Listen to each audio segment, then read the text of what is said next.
Hello, I'm Joanna Lilley and I'm talking to you from Whitehorse in the Yukon. And I'm going to read from my very first novel called Worry Stones, which is out with Ronsdale Press. And I'm going to read from the very beginning and I'll just tell you a little bit about it. I'm not going to give you any spoilers because it's on the back cover.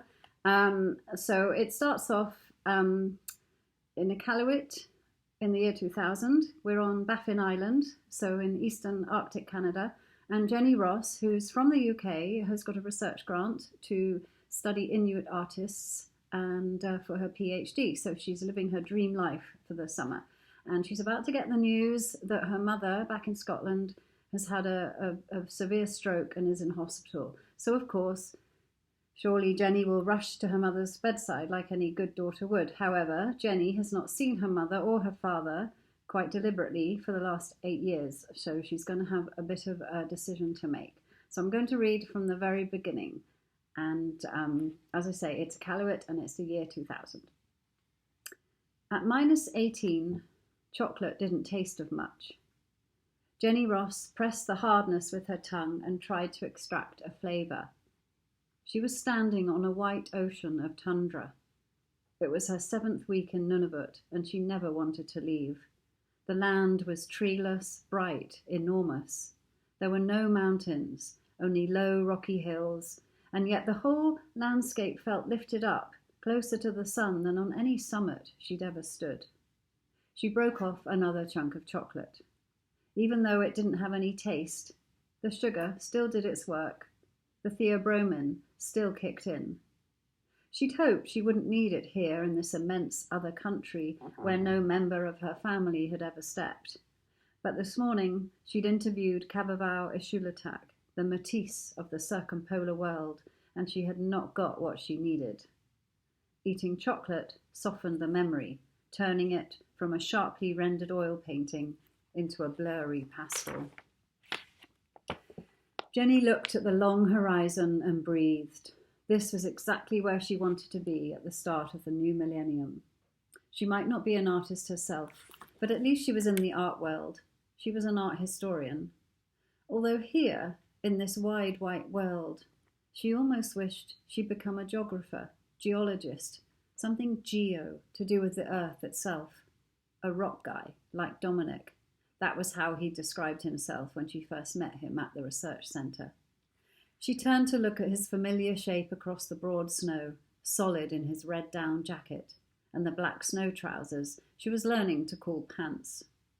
She still didn't know how it was possible they were in a relationship.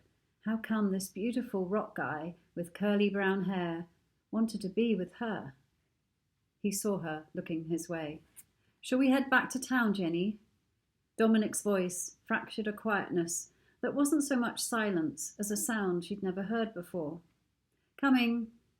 She shoved the chocolate wrapper deep into her pocket and started walking, her heavy boots crushing ice crystals and making the snow squeak. She pulled up her scarf so it covered her mouth as she finished swallowing. She hadn't left Dominic on his own on the tundra when she'd wandered off. There were 2 other researchers with them, Kay and Ryan, and they were all drifting back towards the squat snowmobiles, 3 slender verticals against horizontals of white and blue snow, a polar Montreal. "Remind me again why I'm not home in Virginia," said Kay, skinny and blonde, as Jenny approached. She was doing jumping jacks to keep warm. Something to do with helping people? People who don't have anywhere to live, maybe?" Dominic screwed up his face, pretending to try to remember what Kay's research was. "Or is that you, Jenny?" Jenny laughed and shook her head. She couldn't think of anything funny to say. "You mean there are people here?" said Kay. "This isn't Antarctica?" She angled a scrawny leg behind Ryan, who was already sitting on one of the snowmobiles with the engine running. "Shoot, I got the wrong pole," she shouted over the noise. Laughing, Dominic pulled the cord to start the other snowmobile's engine. He and Ryan were in Iqaluit to set up a government geosciences office to support the responsible development of resources. The 4 of them had engaged in quite a few discussions about what responsible actually meant. Sitting on the snowmobile, Dominic gave Jenny a grin and a head tilt as if to remind her to climb on behind him. Although it gave her a reason to hold his waist, she'd rather have been in front, negotiating crests and troughs of snow. Not that she'd ever driven a snowmobile. Not yet, anyway. She was doing a course next week. But if Dominic were behind her, holding on, he'd be reminded how much of her there was. She couldn't suck her stomach in all the way back to Iqaluit.